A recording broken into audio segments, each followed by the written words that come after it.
Le premier plus grand événement du domaine culturel en 2024 est le concert du 19 mai organisé par le pasteur Moïse Mbié au Stade des Martyrs. Ce jour-là, cette figure emblématique du gospel congolais a attiré une foule remplissant le stade. Un exploit contre toute attente, étant donné que le jour du concert avait coïncidé avec une tentative de coup d'État dans la nuit du 18 au 19 mai, ce qui avait failli affecter la tenue de ce grand événement. Puis est venu le concert du 27 juillet 2024 organisé par le pasteur Mike Kalambay avec l'appui du label Majabu Gospel. Le chanteur gospel Mike Kalambay a rassemblé des milliers de personnes au Stade des Martyrs, marquant un tournant pour le gospel congolais. Mais malgré ce record, le grand événement a endeuillé certaines familles à cause d'une terrible bousculade ayant ôté la vie à 9 personnes. Une tragédie qui a conduit à l'interdiction de toute activité non sportive au Stade des Martyrs et Tata Raphaël jusqu'à nouvel ordre, ce qui a empêché l'organisation des concerts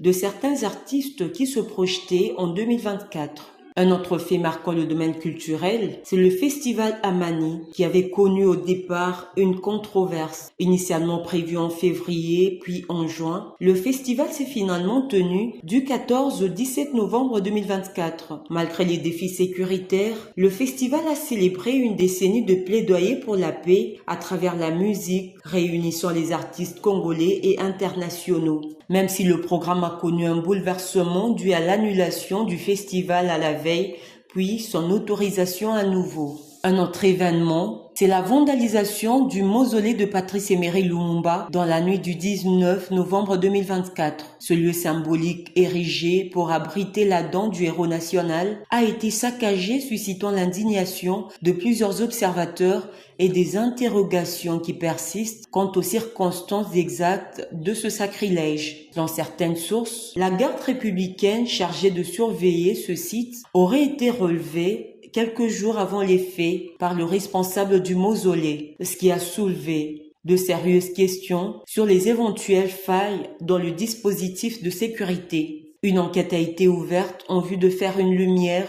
dans l'affaire. En infrastructure, Kinshasa a connu le 14 décembre 2024 l'inauguration du centre culturel et artistique pour les pays de l'Afrique centrale. Ce centre emblématique est le fruit de la coopération sino-congolaise avec ses 2 salles de spectacle et le campus modernisé de l'Institut national des arts qui devient un symbole de l'engagement pour la promotion culturelle en RDC. L'année 2024 a tout aussi emporté quelques figures de la culture congolaise. Il s'agit notamment de l'artiste théâtral du nom de Gianni Faye, décédé au mois de mars à Paris en France de suite d'une maladie. Plus récemment, la disparition de Christian Kimbukusu a aussi défrayé la chronique. Celui qui était connu sous le nom de Dakumuda a rendu l'âme dans la nuit du 21 au 22 décembre 2024 à 55 ans. Cet artiste et pasteur laisse derrière lui un héritage mêlant foi et musique qui a profondément influencé sa génération.